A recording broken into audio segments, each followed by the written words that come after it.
Well, hey there. Thanks for watching or listening and being a part of the Christian Media Marketing Show.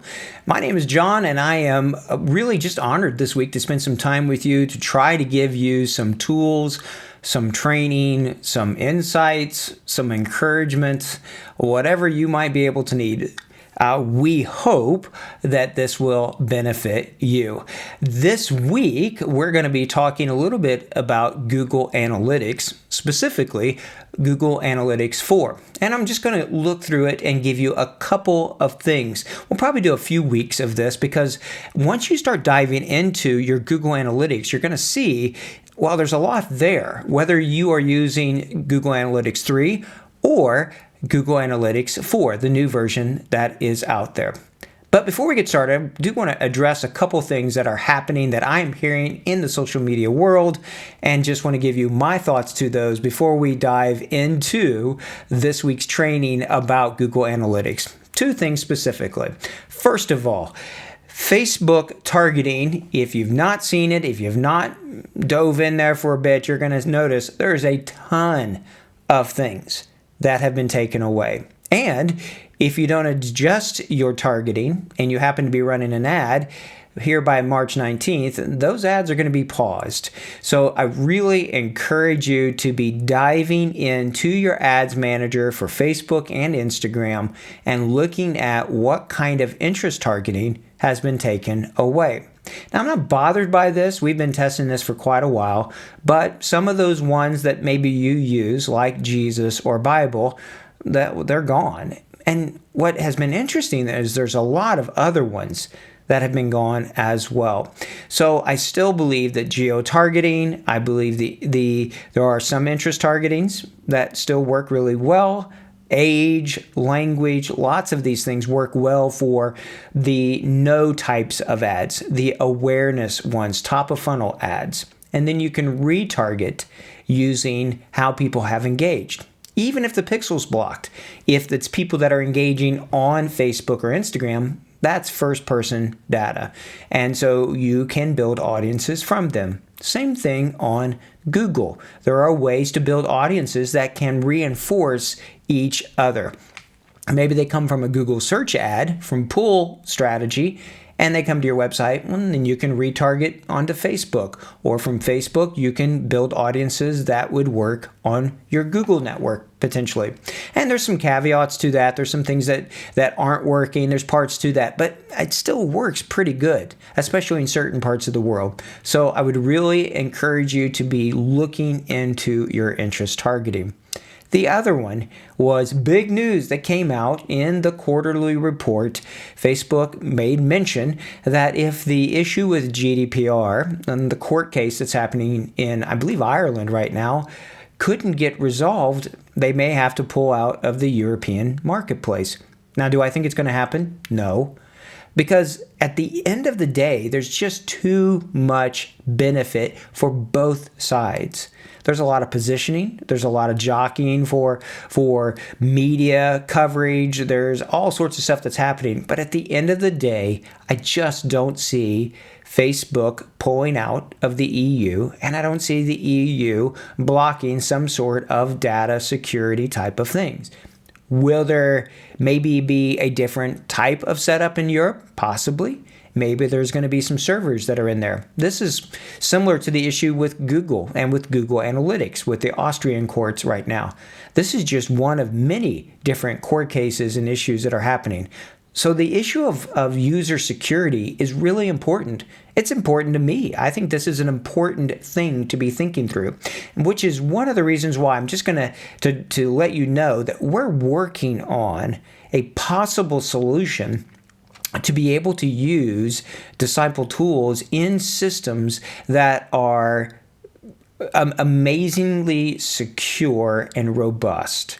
And we're testing it, we're working on it in a way that is using some Web 3.0 technology and blockchain and other things that are just going to allow, I hope, a level of security so that your Disciple Tools instance, if you're using that, is not forward or public facing.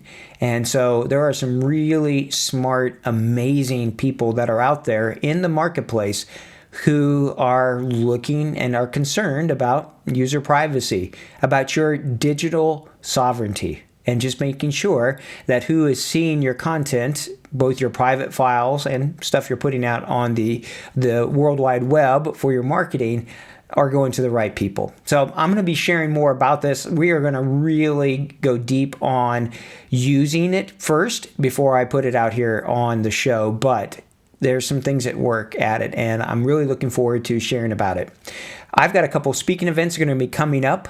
The National Religious Broadcasters Conference, which will be held in Nashville, Tennessee. I'm going to be doing a workshop there. And so that's in March. If you happen to be in the United States and are going to be there, I would love to see you and get to talk to you about it. I'm also going to be doing a couple workshops and a plenary at EMDC that's going to be coming up, Lord willing. We never know on a lot of these things with the pandemic and a lot of stuff that's happening. Plans can change, but the plan is now for us to be at those. And so I'm really looking forward to being able to be physically with some of you here in the near future. All right, we're going to dive in, and I want to work through Google Analytics. One of the reasons we have done something with the Google Tag Manager is because it then allows you to be changing things, adding things. You don't have to be a programmer. You don't have to keep going back into your website. It works with an ecosystem that some of you are probably thinking, I don't trust Google at all. I hear you. I understand you.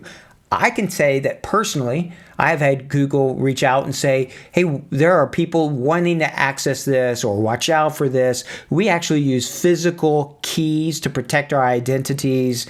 So there's nothing that's completely secure, but I do like the way we have locked down Google for the stuff that we are doing for our own Kavanaugh media privacy, for our internal team of how we're doing it. But if you don't like Google at all, then this may not be the good solution for you. But I do, and I think it is a good solution. I think some things with the user privacy and GDPR need to be worked out. But using Google Tag Manager, now you can set up all sorts of other types of collections of analytics and data. This is that observation. So there's three parts. There is the push, there is the pull, and there's the observation. The push being Facebook and Instagram, the pull being Google Ads and YouTube and things where you're pulling people who are already showing interest and intent. So we're trying to pull them from the search area. Push is putting content in front of people who maybe aren't thinking about it, but through targeting and different things, we are trying to get the right content in front of the right person. But the analytics part of it is so important. And, I didn't want to call this PAP. So we're going to call it POP, and that's the observation part of it. So you have the push and you have the pull, but in the middle is the observation. What is happening on your website? What are people doing when they click on the ad? And Google Analytics 4 is a great tool, and they continue to do new things with it. And they're adding functionality to it all the time. In fact, you can link your Google Ads to it. There's a lot of stuff that you can do. And so we're going to spend this week, maybe next week, to dive into it and really show you a few things about how you can be using it to see what's happening on your evangelistic website or your church website. So let's dive into it. We're going to look at content here that is from the Google demo site. And just for security reasons, we have access to a lot of data, and I just don't want to put that out on the World Wide Web. So it's going to look a little bit different. It's okay.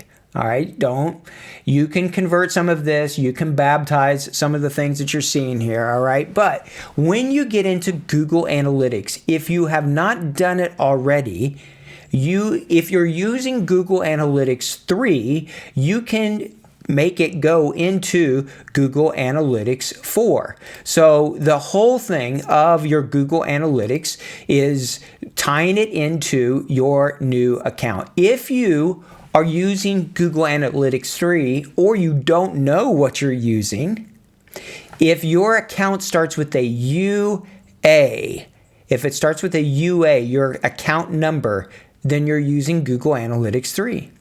If you see something that is a number like this right here on the screen, then that is Google Analytics 4, all right? And so in Google Analytics, when you are using it, and I'm going to just move some of this around on the screen. In fact, I'm going to try to make the screen a little bit bigger for you, and we'll see if this helps you out even just to see it more. There we go. So you have your property settings, where this is your ID right over here, and you would give a name to it and all of your information here. Then you have your data streams of where it's coming from. This is the one for their web. Now they have an app. And so when you're looking at it, this is their UA1. So if you look here at, I'm going to go right up here to their Universal. This is Google Analytics 3. This is what it looks like. Okay. And so in Google Analytics 3, when you're coming in here, there is a way to come down into your admin section and you can combine it to your Google Analytics 4. You're going to see a way to upgrade your account, but I don't want to do that. So we're going to go back to Google Analytics 4. And we're going to jump in. Now you'll notice here the screen looks different. And there are a few things on here. Your users, your new users. Because this is a demo account, it is going to have the ability for you to go from GA3 to GA4 isn't showing up here on the screen if you're watching the video. If you're listening to the podcast, you're not going to see these things. So I'm going to try to describe them for you as well. If you do ever want to watch the videos, they are on our new YouTube channel, or you can just go to our website at Kavanaugh Media. So the admin button in Google Analytics, it's in the bottom left and it's going to look like a gear. That's where you want to go to set up what you're doing in Google Analytics 4. And on that screen is where you can say who has access, which is really important. You can control what access they have, and different people can see that. You can then set up your property itself as well as the settings, which is going to be really important when you are in certain countries, such as the European Union. All of this part under your property, it's important for you to click on those and to click through them. You can also see when you're in that area that there's ways for you to link your Google Ads account to your Google Analytics. This then allows you to build custom audiences, and we're going to look at that next week. So you can build an audience of people coming to your Google Analytics here from, let's say, Facebook or Instagram, and you can build an audience to retarget or remarket using Google Ads. So this is how you can link a lot of that together. So when you're looking at your data streams, then you click on it and go to the web, which is the one you're probably going to have. One of the things that you want to do, all right, so you would go to the gear icon, go then to, from after on that, go to data streams, and then click on your property, your web URL. There is a place where you will click on enhanced measurement. When you do that, so much functionality is increased, especially in the event area. So now by clicking on the enhanced measurement, we are seeing page views. We are seeing how much people are scrolling on our website. We are seeing when people click on a link to go to like a Bible download or to a different site, and we can even see file downloads. So if you have a Bible reading plan, that's a PDF document, which I know some of you do, or different types of videos that maybe they can download straight from your site. This now is built in to Google Analytics 4.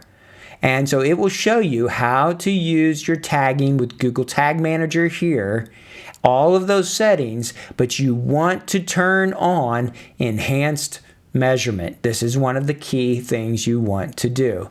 Once that's done, Then there's a couple of fun things that we want to look at today. And one of those is in the top left is just reports. If you click on reports, it will open up what's happening, and it has different types of timing. So you can say last 28 days. You can go and say, I just want to see yesterday. Maybe you started a new ad campaign.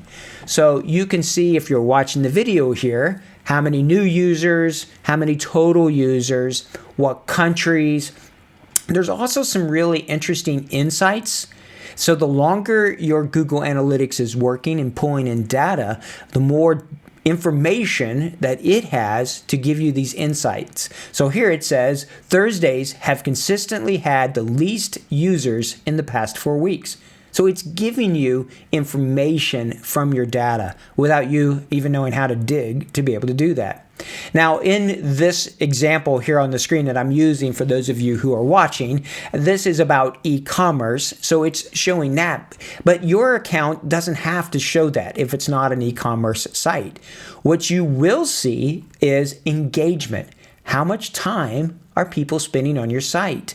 What's the average? Remember, that's the average, not the median, the average engagement time.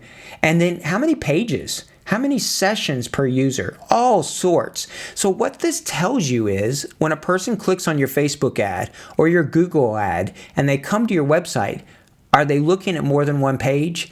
How much time are they spending on your site? All of this is really important. And so we have set up a conversion event for time spent on our site. So it will fire and say a conversion has happened when a person has spent a certain amount of time on our site. That's really giving us the insight as to what's happening there.